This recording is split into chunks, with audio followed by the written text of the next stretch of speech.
Mangaluru mirror ಸುದ್ದಿ ಸಂಚಯಕ್ಕೆ ಸ್ವಾಗತ. ನಾನು ಹರ್ಷಿತ್ ಬಲ್ಲಾಲ್.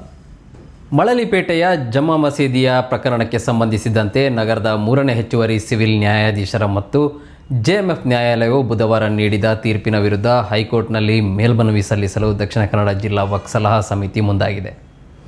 ಈ ಕುರಿತು ಸುದ್ದಿಗೋಷ್ಠಿಯಲ್ಲಿ ಬುಧವಾರ ಮಾತನಾಡಿದ ಸಮಿತಿಯ ಅಧ್ಯಕ್ಷ BA Abdul Nasir lucky star, waqf ಕಾಯ್ದೆ ಪ್ರಕಾರ ವಕ್ಫ್ಗೆ ಸಂಬಂಧಿಸಿದ ಯಾವುದೇ ವಿವಾದ, ವಿಚಾರ, ಸಮಸ್ಯೆ ಅಥವಾ ಇತರೆ ವ್ಯಾಜ್ಯಗಳ ಬಗ್ಗೆ ಸಿವಿಲ್, ಕಂದಾಯ ನ್ಯಾಯಾಲಯ ಅಥವಾ ಇತರ ಪ್ರಾಧಿಕಾರಗಳು ವಿಚಾರಣೆ ನಡೆಸುವಂತಿಲ್ಲ.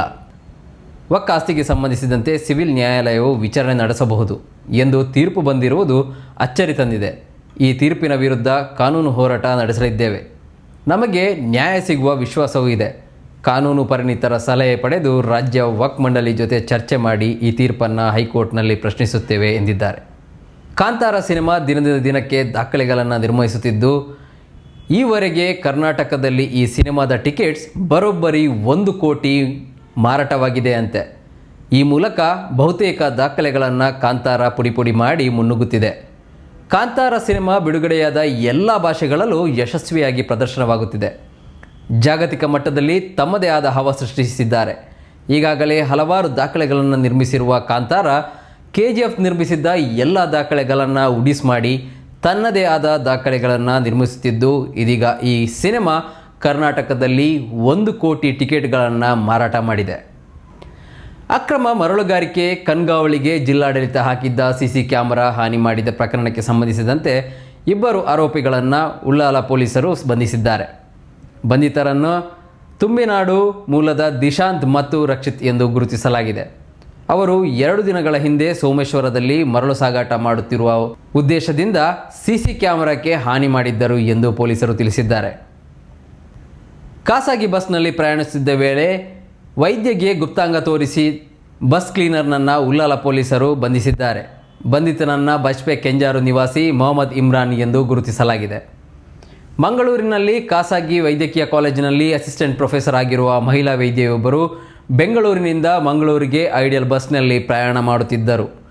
ಬಸ್ ಇಂದು ಮುಂಜಾನೆ ಉಳ್ಳಾಲ ತಲುಪಿ ಬಸ್ ಕ್ಲೀನರ್ ಆಗಿ ಕೆಲಸ ಮಾಡುತ್ತಿದ್ದ ಮೊಹಮ್ಮದ್ ಇಮ್ರಾನ್ ತನ್ನ ಪ್ಯಾಂಟ್ ಜಿಪ್ ತೋರಿಸಿ ಗುಪ್ತಾಂಗ ತೋರಿಸಿ ಅಸಭ್ಯವಾಗಿ ವರ್ತಿಸಿದ್ದಾನೆ.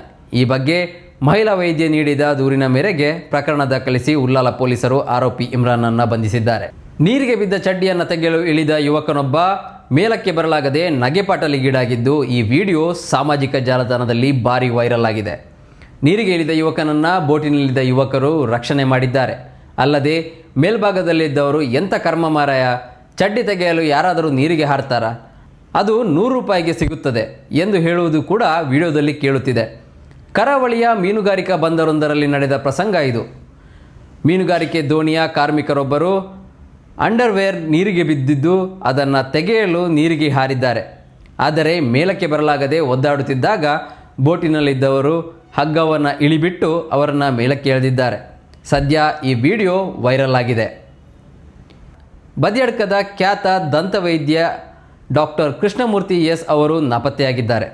ಡಾಕ್ಟರ್ ಕೃಷ್ಣಮೂರ್ತಿ ಅವರು ನವೆಂಬರ್ 8ರಂದು ಮಧ್ಯಾಹ್ನ ನಾಪತ್ತೆಯಾಗಿದ್ದು, ಅವರ ಬೈಕ್ ಕುಂಬಳೆಯಲ್ಲಿ ಪತ್ತೆಯಾಗಿದೆ. ಇನ್ನು ಇವರ ನಾಪತ್ತೆಯಾದ ಬಗ್ಗೆ ಅವರ ಕುಟುಂಬದ ಸದಸ್ಯರು ಬದಿಯಡ್ಕ ಪೊಲೀಸರಿಗೆ ದೂರು ನೀಡಿದ್ದು, ಪೊಲೀಸರು ಕೇಸು ದಾಖಲಿಸಿ ತನಿಖೆ ಆರಂಭಿಸಿದ್ದಾರೆ. ಡಾಕ್ಟರ್ ಕೃಷ್ಣಮೂರ್ತಿ ಅವರು ನೀಲಿ ಬಣ್ಣದ ಅಂಗಿ ಹಾಗೂ ಬೂದು ಬಣ್ಣದ ಪ್ಯಾಂಟ್ ಧರಿಸಿದ್ದಾರೆ. ಹೆಚ್ಚಿನ ಸುದ್ದಿ ಮನರಂಜನೆಗಾಗಿ ಮ್ಯಾಂಗ್ಳೂರ್ ಮಿರರ್ ಚಾನಲ್ಗೆ ಸಬ್ಸ್ಕ್ರೈಬ್ ಮಾಡಿ. Thank you.